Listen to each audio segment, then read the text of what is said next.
Yeah,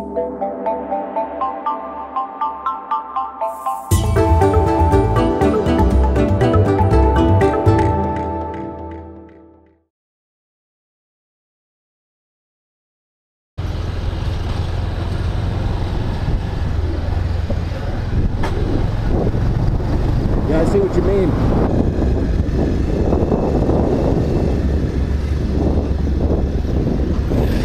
Yeah, I've seen many. Yeah, I've seen many Red Cross China tents.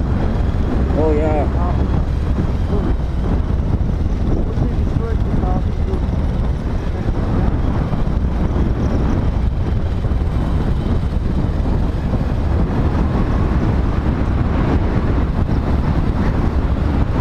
We've been riding for about 3.5 hours. The roads this far into Sindapolchak are very, very rough.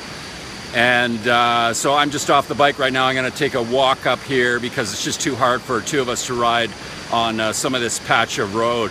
But it's an extremely remote area, and trust me, the roads are rough in the best of conditions.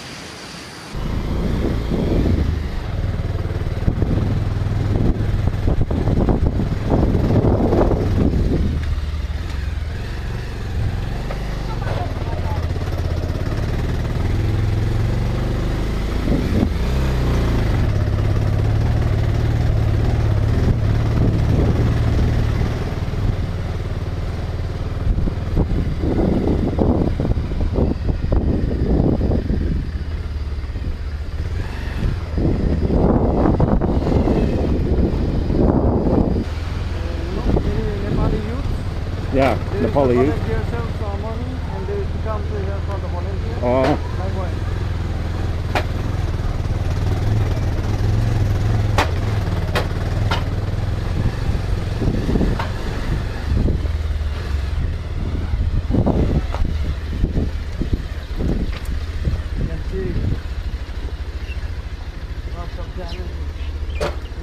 Yeah. Well, I've had a chance to look around the village here, and it's clear that there definitely needs to be some outside help, because there's many elderly people that live here that have lived in houses that have been passed down by generations, and they just don't have the energy or strength to rebuild this house themselves. And there's probably not enough help within the village to rebuild all of these homes. They're doing the best they can to build shelters and help each other right now, and they're sharing a lot of these places. But for the long term, they're definitely going to need lots of outside help to rebuild this village. So this is all from the first earthquake. And nobody goes in these, you know, it looks like you can still maybe go in, but it's very dangerous in these. Very dangerous to go inside. Yeah. Inside the food, they cannot take out, you know. This school is broken now. Oh yeah. Make houses for the room for the student. So these are temporary school rooms. Ask the guide, you can see. What's your name, sir? Dinesh Khandka. And what do you do here? I am administrative officer of this school. The name of this school? Adarsh Solo Yuvak Higher Secondary School. And it was damaged in the earthquake? Which was on Nepali date 129. Second time. Second earthquake. So May the 12th, this school was damaged in the earthquake? Yes. So you cannot conduct classes here now inside? Yes. So that's what the... we are making this TLC. Okay. TLC, Temporary Learning Center. Temporary Learning Centers here. For our students. And these are the volunteer team. We have the Philippines team also there. And today, the two CPN Maoists and UCPN Maoists, they are come here to do the work, to help us. And there is a Philippines team also there. They are also working as a volunteer team. That's great. So how long will it take to build these schoolhouses here, these temporary learning centers? It takes this 1 week if they all help us. If everybody's working hard, it'll be done in a week. Yes. Now school, I think I heard, was supposed to resume on Sunday in Nepal. Yes. Will it resume here on Sunday? We resume here. Yes, yes. And one of the students are died. One of the students died Died during the earthquake. during earthquake. We have photo also. Chin. So this is the girl that died in the school. This year she is going to take SLC exam. 12 year SLC. Oh, that's so sad. What was her name? Rupa Marjan. And how old was she? 16 years old. 16. And she died because she was inside the schoolroom? No. At home. Oh, she died at home. At home. Okay, so she died at home during the first earthquake or First earthquake. The first earthquake. And is that the only student that died in this school? Yes. And are you doing any special tribute for her or memorial? Yes, we are doing on the first day, coming Sunday. We are doing some work. We are doing some work about art. So you will close the school on the first day in honor of her? Yes. Very good. Thank you, sir. And in this school, we have 1,700 students are here learning. And this building, 1,700 people or students are learning that. But that building is damaged in the second time, and the engineer team of the district education officer has told that it is risks. So we are building this TLC. Okay, so the engineer did a report and said that the school is too risky to stay in. Provide the red cards. Red card. Sorry? It means that it is not good to stay there. So we are making the TLC for that students. And the Luniva, one of the INGO, are helping us. And these are the volunteer team. I have already told that the CPN Mouse and UCPN Mouse as the cadres of CPN Mouse and UCPN Mouse, and our teachers and our principal and all the staffs are doing here. Very good.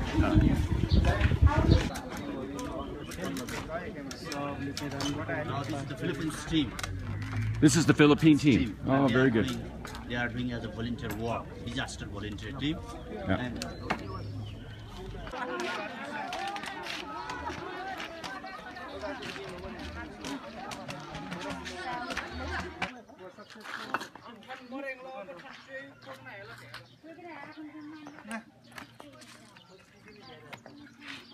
And one family project.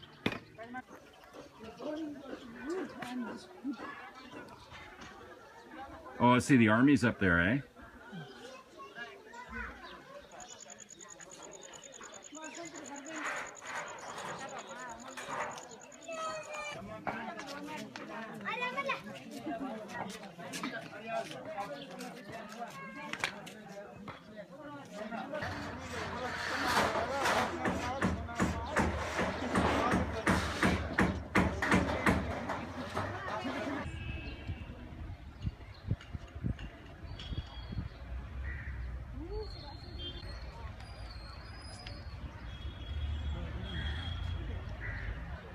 I'm in Bhaktapur right now. I'm in this section called Kamal Biak, and this is where they have tents set up. I've heard estimates up to 90% of the houses damaged here, either completely or at least they're not safe to live in anymore. So there's many people that are living in these tent camps, and this is one of the larger ones. There's tents, looks like that have been donated by China, some USAID.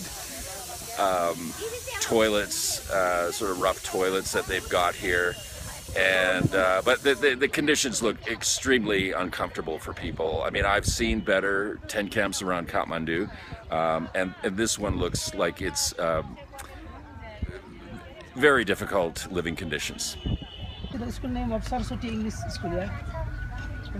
School. Saraswati. Yeah. But we are in Bhaktapur, but this is the Kamal Biak section. And so these are the tents here, and people have been living here for 1 month right now, more than 1 month from the after the first earthquake, April 25th. But their all houses destroyed and nobody can stay inside their house. Yeah, and this young lady, what is your name? Mandira. Mandira. Yes. And this is Bikesh's sister-in-law. Yeah. And you've been living here for over 1 month now. Yes. And tell me, what is it like? It's a very terrible to stay here. Really, really terrible to stay here. And this is one of the larger tents, and you said there's 35 people that are living in here right now. Yes. 35 people stay in the house, and difficult to get things and toilets, everything is problem there. So these are the toilets over here from, it looks like they're marked US Aid. Yeah, yeah. And so they have And the given tents some, belong from the Chinese factory. and the blue tents are donated from China. Yeah. Where to is go inside to the house. You put out So these ladies, their houses are broken. They've been damaged in the earthquakes, and they have items inside the house that they can't get right now. because there is no way, because all the houses are destroyed this village. Yeah. So they're waiting for the people to help them. So they're waiting for help so that they can get some of their things out. So we have had to take all kinds of shortcuts to get through to Durbar Square here in Bhaktapur, and we've been told to move through this area quickly.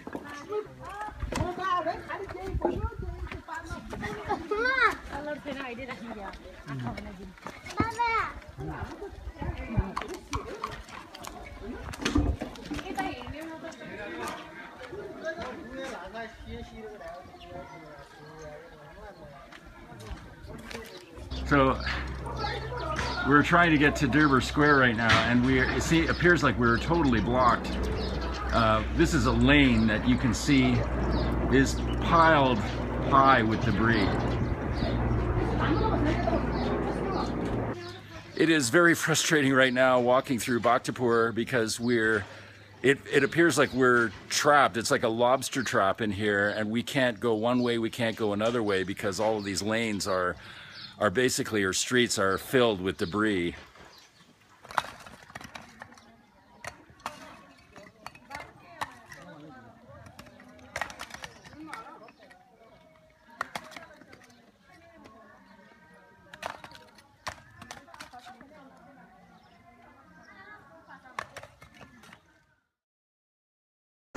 Hi there, it's John Saboa, Far East Adventure Travel, and I'm in Taipei, Taiwan right now outside this beautiful Japanese era building that was once the City Hall of Taipei and is now the Museum of Contemporary Art. I really hope you're enjoying the series Earthquake Diaries from Nepal. It was absolutely a really emotional time for me, spending that 3 weeks in May of 2015, traveling around the Kathmandu Valley, visiting the towns that were some of them completely devastated from the earthquakes, and hearing the personal stories of loss. If you want to find out more about how you can support Nepal with travel and tourism, please feel free to visit our website. I'm going to leave a link in the show notes here to explorehimalayan.com. There's all kinds of information there on trekking, travel, cultural stays, and more in Nepal. Writing a review for the podcast really helps others discover Far East Adventure Travel. I'm also going to leave a link to the podcast page in the iTunes store in the show notes. Simply follow that link, then make sure your iTunes account is open, and then simply go to the top of the page, click ratings and review, then rate the podcast out of 5 stars, then go down a little bit further, click write a review, and then write your review and submit that to the iTunes store so others can discover and enjoy Far East Adventure Travel. You know, Far East Adventure Travel cannot continue without support of viewers like you. For a contribution of $5, $10, $20, $30 or more, you will be really helping support production costs and travel costs of the podcast. Right now, if you contribute $40 or more, I will send, as a token of my appreciation, a nice little souvenir from Taiwan for you right now. So just follow the link in the show notes. So thank you so much for watching the podcast, and enjoy the rest of the series, Earthquake Diaries from Nepal.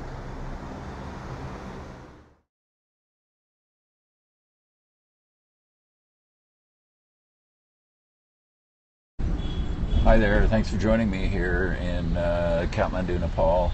I'm just driving through traffic and passing a lot of lineups for fuel, and lots of gas containers on the side of the road, people waiting to get cooking fuel. I'm going towards Tamil, heading back to Tamil where I stay. So we've been passing. I just thought I'd come back on because we're passing so many huge lineups of buses and trucks trying to get fuel, and lots of tanking. And these people are, as you can see right now, these people are trying to rush to get some cooking fuel right now. They're getting in the lineup here, and people get, obviously are desperate and are getting pretty aggressive as well, trying to get cooking fuel. And people here eat pretty simply. It's not a fancy cuisine. A lot of people eat dal bhat all the time. Is that right? Yes. And that is basically steamed rice with cooked lentil and a vegetable or a few vegetables and sometimes potato. But Bikish, my driver, is telling me that many people now are just cooking one vegetable only because it's just too expensive. They're trying to conserve cooking gas as much as they can. So this is a serious problem here. And this is actually, just see, this is a big lineup here. If you can see, I'm just looking through the back window of the car. Another huge lineup for fuel. And it causes traffic issues here as well. Oh, you can still see some of the earthquake damage there. Well, this is the palace, right? This is the royal palace, and there's still lots of repairs that haven't begun yet here.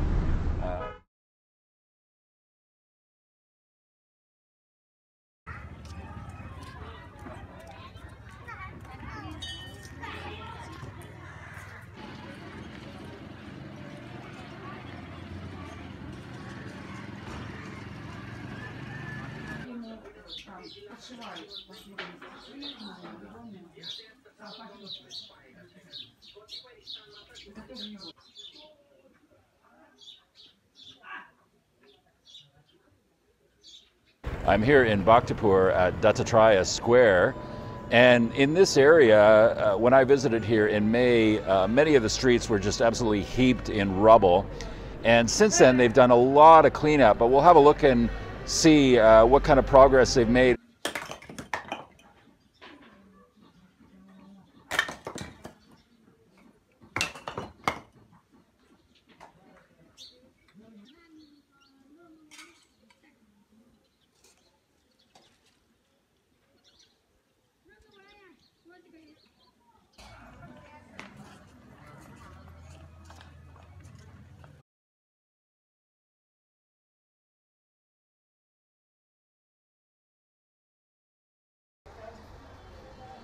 Hello, sorry, I'm just coming back. Sorry, I had to stop the broadcast and restart it here. I am coming to you from Bhaktapur, where we've just experienced another earthquake, and you can see people have come out from their houses here and ran out into the square. I didn't know what was happening. All of a sudden, some guys came running toward us and said, "Earthquake, earthquake," and we looked up and we could see the spire on this temple shaking and some of the windows shaking as well, and it might have lasted maybe 30 seconds. How long do you think the earthquake lasted? How long? Maybe 30 seconds? 30 seconds? 15 seconds. 15 seconds. So I was just talking to these gentlemen here a little bit earlier, and they ran out and showed me, they pointed up at the spire. They could see the spire shaking and some of the windows shaking here. They figured it was maybe over a 5. And they're experts now because they've lived through so many aftershocks here. And yes, this is Potts. I'm in Potter Square right now. So you can see many of the people came out of their homes and came out into the open space, for protection, so that nothing would fall on them. And these people have experienced a lot of trauma over the last few months. And I don't know if there was any damage, and we don't know where my driver Bikish is just trying to phone the earthquake center to find out how big the earthquake was, but he can't get through right now. So, this particular town suffered serious damage, and people went through a lot of trauma here, so you can imagine that people get pretty scared as soon as something happens when they've lived through some of the destruction that they've lived through. So, there's nothing now. We figured it lasted about 15 seconds, it seems okay now, but it was kind of definitely not expecting it, and these people came out into the square, and things are okay now. But when it first happened, I just finished the Periscope broadcast from Potter's Square here in Bhaktapur, and some people started just running out towards me and yelling, "Earthquake, earthquake." And they pointed up, and you could see the spire on this temple shaking, and some of the window frames shaking as well. But it lasted about 15 seconds. So.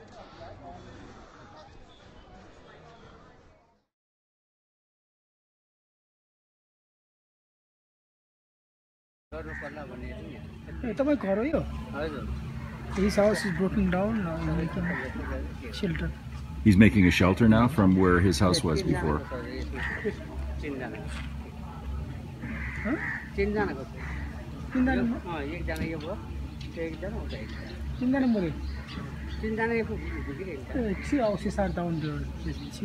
Three houses were here before. All destroyed. All destroyed. I'm in Sanku village now, and when I visited here in May, there was, again, lots of debris everywhere, lots of rubble. Since then, they've cleaned up the village quite a bit, although there's still some piles of bricks and rubble laying around here. And they've converted places like behind me, buildings that used to be 2 or 3 stories high, are now 1 story high as housing or shelters.